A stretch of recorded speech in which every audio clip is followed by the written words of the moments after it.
Is it possible to make a GPU that has no fans, completely passive and silent? Well, that's my mission, so let's check it out.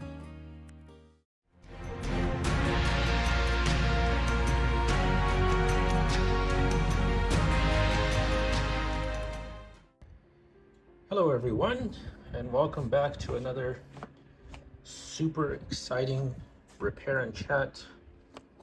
Today we're going to try and be quick, and we're just going to do some brainstorming here. And of course, on every episode we have a new sticker, so we added a i3 here and a Ryzen 5, which I don't know where that came from because I've never used a Ryzen, but we added that. And so what harebrained ideas do we have today? Just an update on the Tesla GPU we did last time. I was able to mount this heatsink here to bolt it on correctly. And then this is a fan from a Dell, which happens to fit perfectly. So that will eventually work at some point. Having problems with it getting recognized in Windows, but that's another topic. The topic today is these.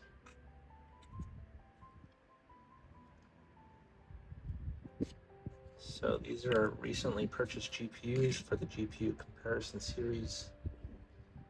This is the heatsink from that Tesla over there, because that doesn't have fans normally. And so when I took the Tesla apart, I didn't have these.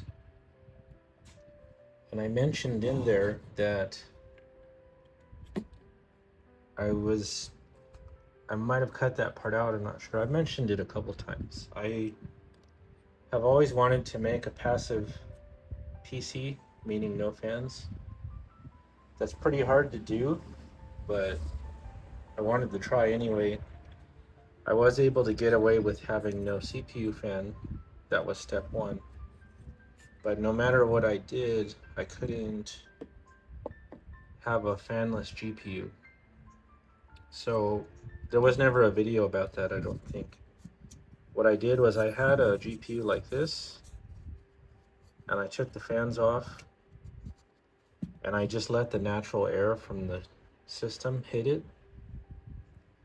And it worked, but there was a point at which it couldn't cool anymore, and it would overheat and go over. You don't want it to go over 80 degrees because it starts throttling. So I thought, well, if I ever get a kind of a lower end card, maybe I could put this on it. And this is a pretty chunky heatsink. And maybe if the card was low power enough, it would be enough to cool it. Unfortunately though, the air goes through here, not through here, so that's a problem. So I originally bought this, and I was thinking about doing it to this card, but then I bought this 950 for $15, and it's perfect because I don't want to ruin this one. This one's actually still a decent card. It's perfect because, as I found out recently, Palette actually made passive GPUs. One of the GPUs that they made that was passive was a 950. Also a 1050 Ti and a 1650. Now, we don't have a 1650, and that would probably be a waste to do it on that card. But I was looking at this 950 and see how it has the larger holes, like a 1060, 1070. But the card is very small. So there's two things I want to do here. First, there's really no reason for this 950 to have such a big cooler. So I'm going to take this off and save it for a 1060 that would deserve it, because it's the same kind of card size for the single fan ones. And I can convert a 1060 to a twin fan with this, as long as it's an EVGA model. And there's plenty of those out there. So here's what we're going to do. be real quick here. Let's take off this heatsink. And then also, outside of test fitting the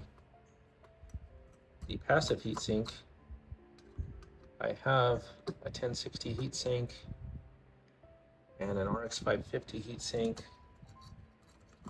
that might work so that this card will still be usable even though it's missing its original parts.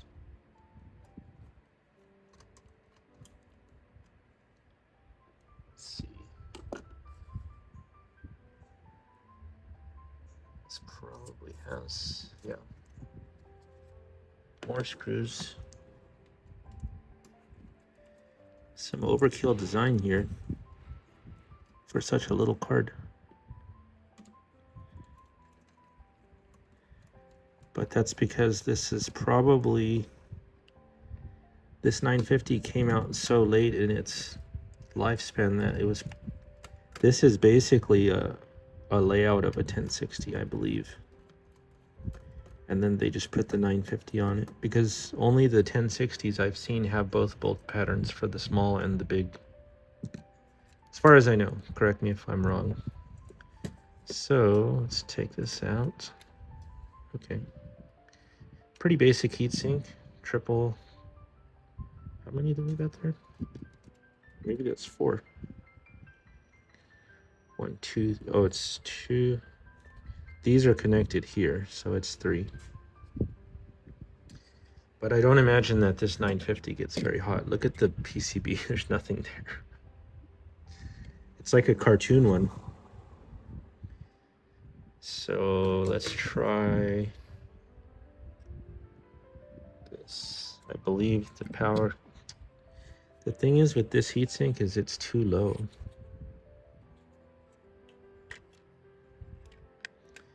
Yeah, not even close. I don't know what I'm ever going to be able to use that for then. So much for that idea.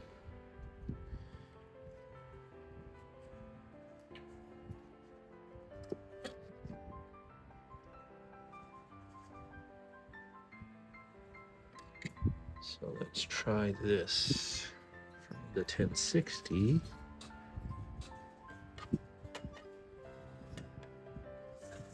Nope.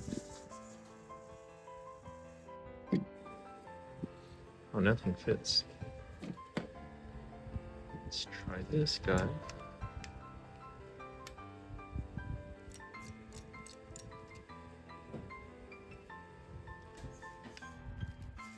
Not even sure if the bolt patterns are the same.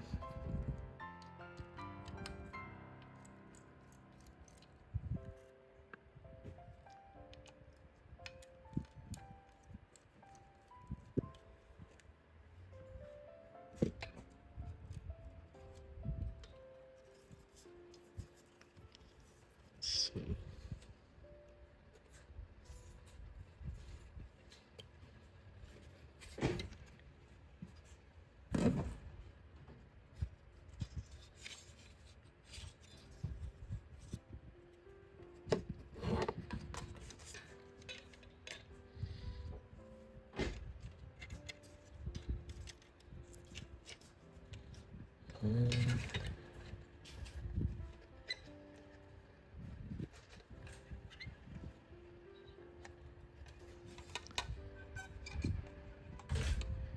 I always wondered if AMD and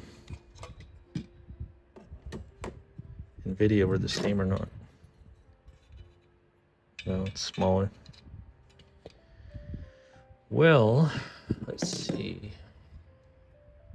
What do we do here? There's got to be something that'll fit on this. Look at this fake plastic.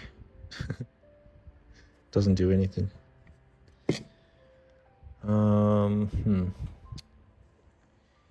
I have a feeling though, if nothing else will fit on here, this may not fit on a 1060 either. I mean, the bolt pattern will, but if there's any caps right here, it's gonna hit this. So I guess maybe we have to put that back. throw a little thermal paste on there. So that was a fail. Yeah, this 560 I believe is dead. Is this the one that... This one had no video. I never really did get into it, but it just doesn't work. I'm sorry, 560, is it? Yeah, 560. I never tried to fix it or heat gun it or anything. It was just, at the time, I didn't really care about that one. So the experiment is a failure.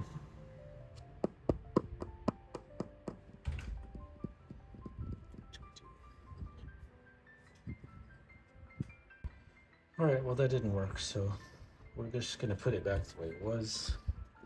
I had these AMD ones, but they don't fit.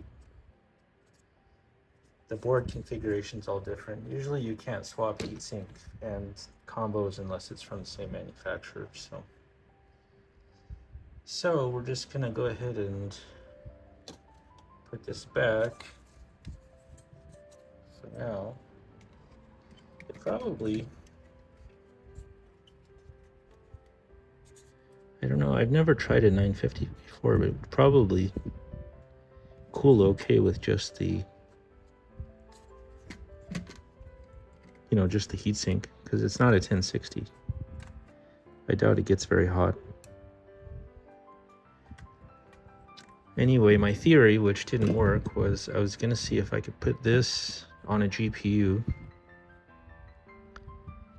and then attach, but see, there's air cannot come through here. It only goes through the sides.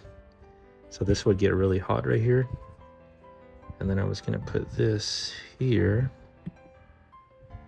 like that. Kind of a combo, so this cools the top. And basically thermal paste in between.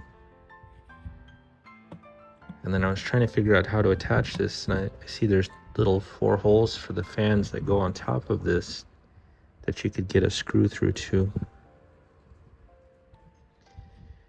But that idea does not work at all.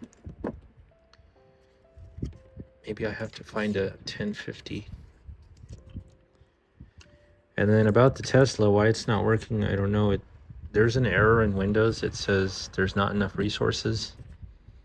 And people say that that happens to them all the time because the motherboard can't handle the regular GPU and this on some boards. So I tried the onboard video, but when you do that, it says that you have an external GPU and you should plug in the monitor to it, even though there's no display port here. So,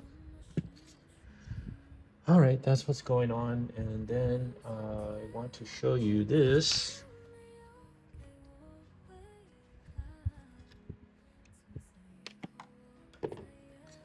This is a really old motherboard. Anyway, I keep ending up with these motherboards that have no backplate, and somebody told me that you should make custom backplates. And I thought maybe that would be not the most creative thing because there's so many different versions of this. They do sell a universal backplate kit that's mesh, and you can break apart the little pieces to go around here and here. But the thing about that is it's just for looks. It's mesh, so the air comes in anyway. I want it to be blank. So I was thinking of making backplate covers, and basically like these things that you would never use, the serial ports and stuff, would be blocked off. So the backplate would actually stick out a little bit and kind of be like a hump. And the only things that you would have access to would be, for example, in this case, a lot of people don't use the speaker ports either. So you would only have access to this part right here, the USB and the Ethernet. So this would be blocked off, this would be blocked off, this would be blocked off. And then you could take it off, right? And then if you need to. So it's not really an IO shield, it's more of a cover, if that makes sense. So that's the next project working on. But yeah, I just wanted to have a quick update, and that did not work. Anyway, we'll see you soon. Let me know what you think. And is it possible to make a passive GPU? Still haven't done it. See ya.